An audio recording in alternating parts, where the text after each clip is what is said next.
So I originally wanted to do a video about how Charles of the Vegan Cheetah is correct and Richard of Vegan Gains is wrong with regards to the definition of veganism found on the Vegan Society's website that was formulated back in 1975 when they became a charitable organization.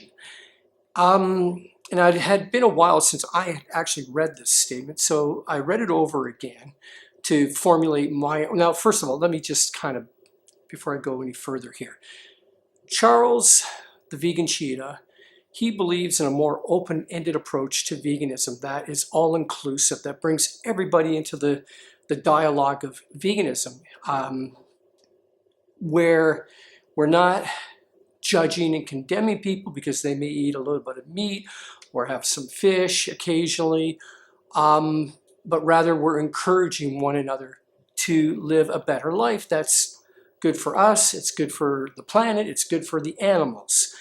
And he believes, I think this is where he's coming from, that this can all be included under the umbrella of veganism.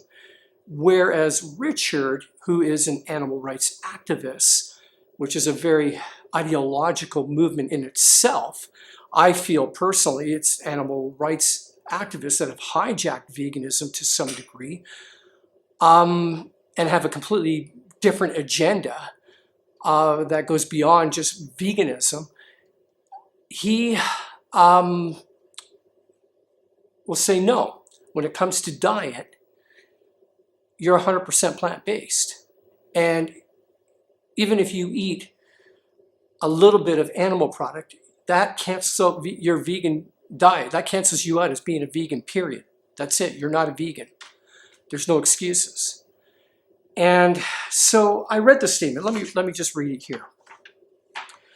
A philosophy and a way of living which seeks to exclude, as far as is possible and practicable, all forms of exploitation of and cruelty to animals for food, clothing, or any other purpose, and by extension promotes the development and use of animal-free alternatives for the benefit of humans, animals, and the environment.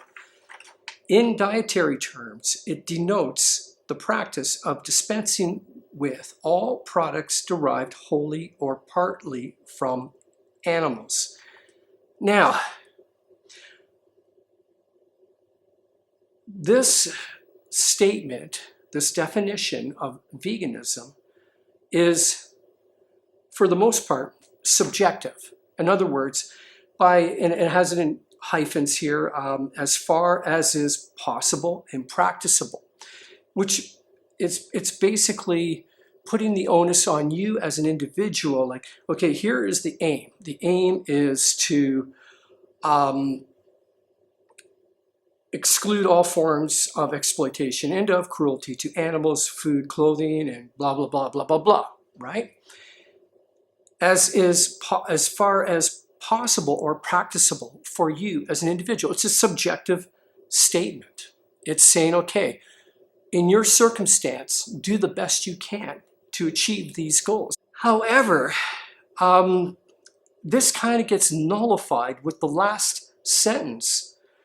In dietary terms, it denotes the practice of dispensing with all products derived wholly or partly from animals.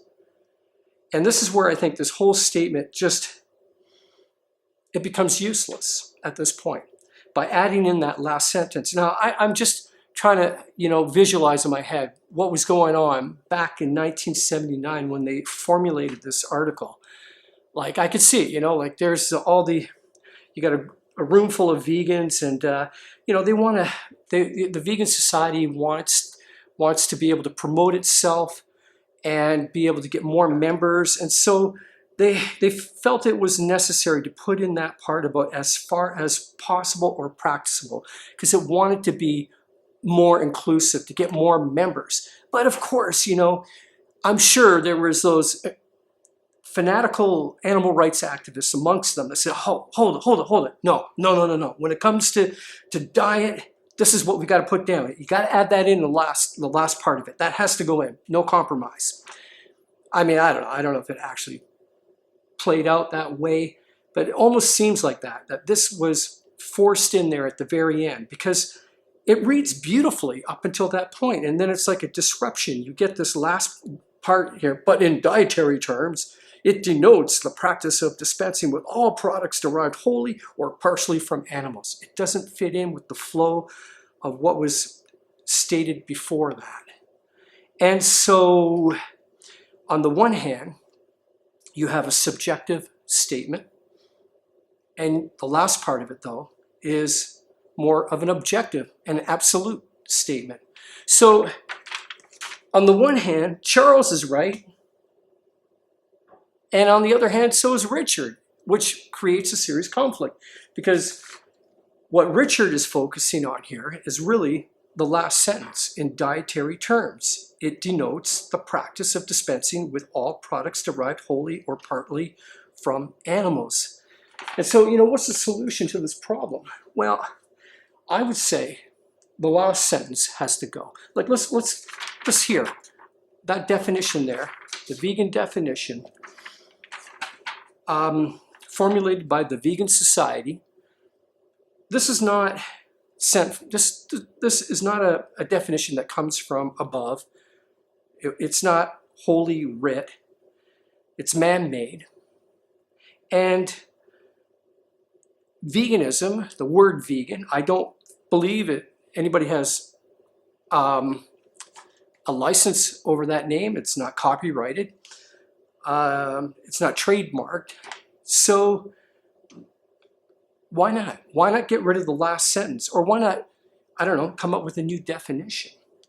So, what I would see, I am more on the side of what Charles is saying with regards to veganism, that it needs to be inclusive. It needs to, because the reality is, and it's one thing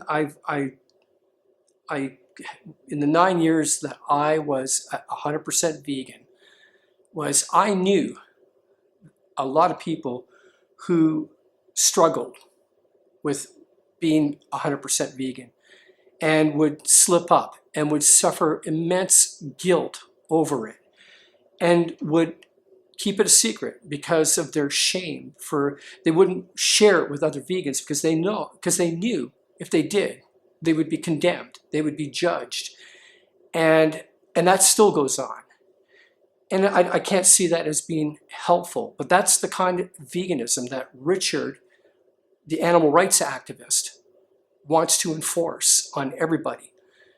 And I would suggest to Charles, who wants a more open community where veganism is more like an umbrella, and that includes a lot of people in various stages of their life, dealing with different circumstances, that are striving for a way of improving themselves, beginning with what they're eating, that is beneficial to themselves, to the environment, to animals, that can all be under the umbrella of veganism. What needs to be done here, I think, is a new definition formulated. I don't know, call it the new veganism. And I think that could be far more dynamic, that form of veganism. There's no reason why there can't be a new vegan movement. And I think Charles of the Vegan Cheetah is onto something here.